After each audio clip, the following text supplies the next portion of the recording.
Hey, today we are going to do the least glamorous thing that you can possibly do in weaving, and that's tying string heddles. There are days when you don't have enough heddles, you can't wait for them to come in from your Woolery order, or possibly you have an odd-sized loom that takes a weird-sized heddle.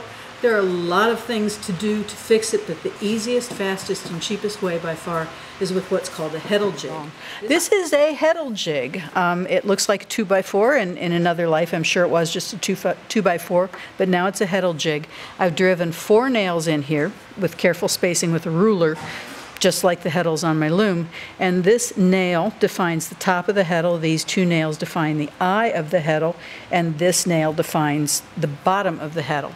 So I've gone to the warping board and wound off a bunch of lengths of yarn that are long enough to go around and do the whole thing, plus a few inches so I've got slack to tie things with, which is always a good idea. So I start with a loop at the very top of the heddle, and I come down here and start a square knot around the second eye, the second nail, which is the top of the eye.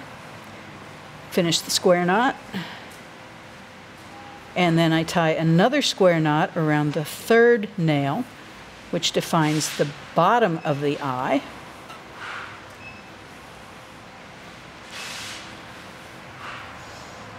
And then down here to the final nail, which is the bottom of the heddle, and another square knot there.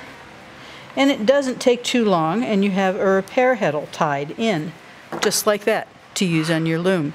It's easy, it's cheap, it's fast. There's no reason not to know how to do it. And there is a heddle in not too very much time at all, and it will fit on my loom perfectly.